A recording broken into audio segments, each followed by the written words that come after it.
अंतर्राष्ट्रीय राजनीति में कब किस देश के संबंध किसके साथ अच्छे होंगे या कब किस देश के संबंध किसके साथ खराब होंगे, इस बारे में कुछ नहीं कहा जा सकता। ऐसा ही कुछ नज़ारा कुछ दिन पहले व्हाइट हाउस में भी दिखाई दिया। कूटनीतिक रिश्ते आमतौर पर देशों के निजी हित पर आधारित होते हैं। बीते दिनों भारत को अपना मित्र बताने वाले देश अमेरिका ने भारत के मुख्य विरोधी देशों में से एक पाकिस्तान के सेना प्रमुख के साथ लंच किया। इस लंच की मेज़बानी व्हाइट हाउस द्वारा की गई थी, लेकिन सवाल ये है कि क्या ये महज एक लंच था या पर्दे के पीछे किसी अन्य कूटनीतिक रिश्ते की शुरुआत। पाकिस्तान के सेना प्रमुख असीम मुनीर को ट्रंप ने यूं ही तो नहीं आमंत्रित किया होगा। क्या वॉशिंगटन का झुकाव अब नई दिल्ली की जगह इस्लामाबाद की ओर हो रहा है? तो आज के इस एपिसोड में हम ऐसे ही कुछ सवालों के जवाब जानने की कोशिश करेंगे। आगे बढ़ने से पहले पाकिस्तानी सेना प्रमुख असीम मुनीर का भी संक्षिप्त परिचय जान लेते हैं। जनरल मुनीर को मई 2025 में पाकिस्तान के पहले फील्ड मार्शल के रूप में पदोन्नत किया गया। इसके साथ ही वह पाकिस्तान के इतिहास में इस सर्वोच्च रैंक तक पहुंचने वाले दूसरे व्यक्ति बने।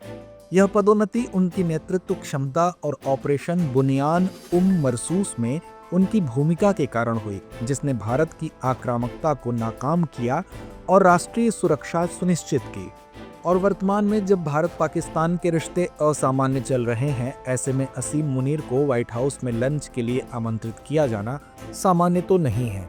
हालांकि राष्ट्रपति ट्रंप ने इसे दो परमाणु शक्तियों के बीच युद्ध टालने की दिशा में एक महत्वपूर्ण कदम बताया।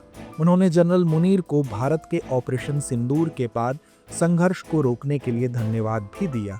गौरतलब है कि पहले भी अमेरिका ने भारत पाकिस्तान के बीच कश्मीर मुद्दे को लेकर विवाद में मध्यस्थता की पेशकश की थी। हालांकि भारत ने हमेशा दोनों देशों के बीच संघर्ष के समाधान में अमेरिका की मध्यस्थता की भूमिका को नकारा है, लेकिन पाकिस्तान ने व्हाइट हाउस में हुई बैठक को सकारात्मक रूप में लिया है। पाकिस्तान के प्रधानमंत्री शहबाज शरीफ ने इसे अमेरिका पाकिस्तान संबंधों में एक नई शुरुआत के रूप में देखा है। अभी तक इस लंच के नाम पर हुई बैठक के कोई राजनीतिक बयान सामने नहीं आए हैं, लेकिन ये बैठक निश्चित ही भारत के समक्ष कुछ सवालों को खड़ा करती है।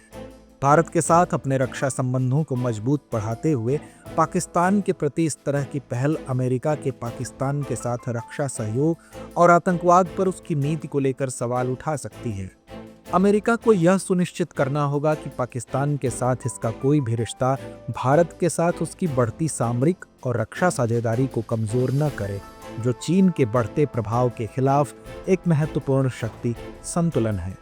वहीं अगर अमेरिका के दृष्टिकोण को देखा जाए तो ऐसा प्रतीत होता है कि अमेरिका पाकिस्तान के साथ संबंध बनाए रखना चाहता है, विशेषकर अफगानिस्तान और क्षेत्रीय सुरक्षा में उसके भूमिका के कारण। साथ ही अमेरिका दक्षिण एशिया में अपनी सक्रियता बनाए रखना चाहता है, लेकिन यह इस बात पर निर्भर करेगा कि अमेरिका पाकिस्तान की उम्मीदों और भारत के साथ अपनी साझेदारी को किस प्रकार संतुलित करता है। अमेरिका दोनों देशों के साथ सामरिक रिश्ते बनाए रखने की कोशिश कर रहा है, लेकिन यह संतुलन बनाए रखना चुनौतीपूर्ण है, क्योंकि भारत और पाकिस्तान दोनों से संबंध है। अब ये तो आने वाला वक्त ही बताएगा कि अमेरिका दोनों देशों के साथ अपने कूटनीतिक रिश्तों में कितना संतुलन स्थापित कर सकता है। अब बारी है इस कार्यक्रम के रविवारी विशेषांक दुनिया मेरे आगे की, जिसमें हम बात करेंगे दूसरी अहम अंतर्राष्ट्रीय खबरों की।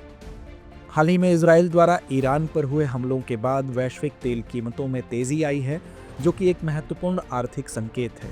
ईरान और इजराइल के बीच बढ़ते संघर्ष ने होर्मुज जलसंधि की सुरक्षा को लेकर चिंताएं बढ़ा दी हैं, जो वैश्विक तेल आपूर्ति के लिए एक महत्वपूर्ण मार्ग है। बता दें कि इस जलसंधि से लगभग 20% वैश्विक तेल आपूर्ति होती है और ईरान का कहना है कि वह इस मार्ग को बंद कर सकता है, जिससे वैश्विक तेल आपूर्ति को गंभीर रूप से प्रभावित कर सकती है। तेल कीमतों में वृद्धि से मुद्रास्फीति का खतरा बढ़ सकता है, जिससे विकासशील देशों में ऊर्जा लागत में वृद्धि और आर्थिक अस्थिरता हो सकती है।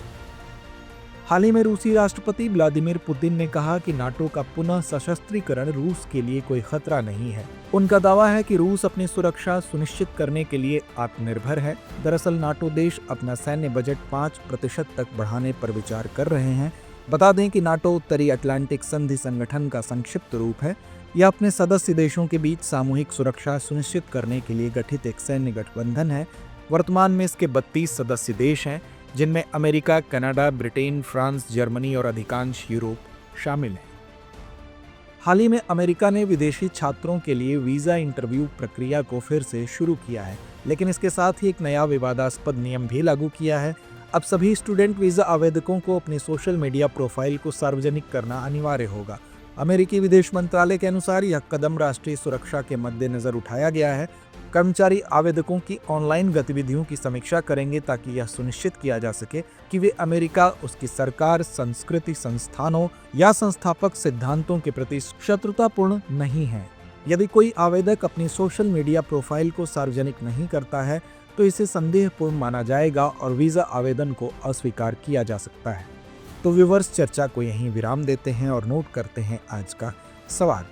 भारत पाकिस्तान के बीच बढ़ते हुए तनाव और अमेरिका द्वारा पाकिस्तानी सेना प्रमुख से मुलाकात के बाद की कूटनीतिक स्थिति को देखते हुए भारत अमेरिका संबंधों पर इसके क्या प्रभाव हो सकते हैं, इस संदर्भ में भारत को किस प्रकार की कूटनीतिक रणनीतियां अपनानी चाहिए।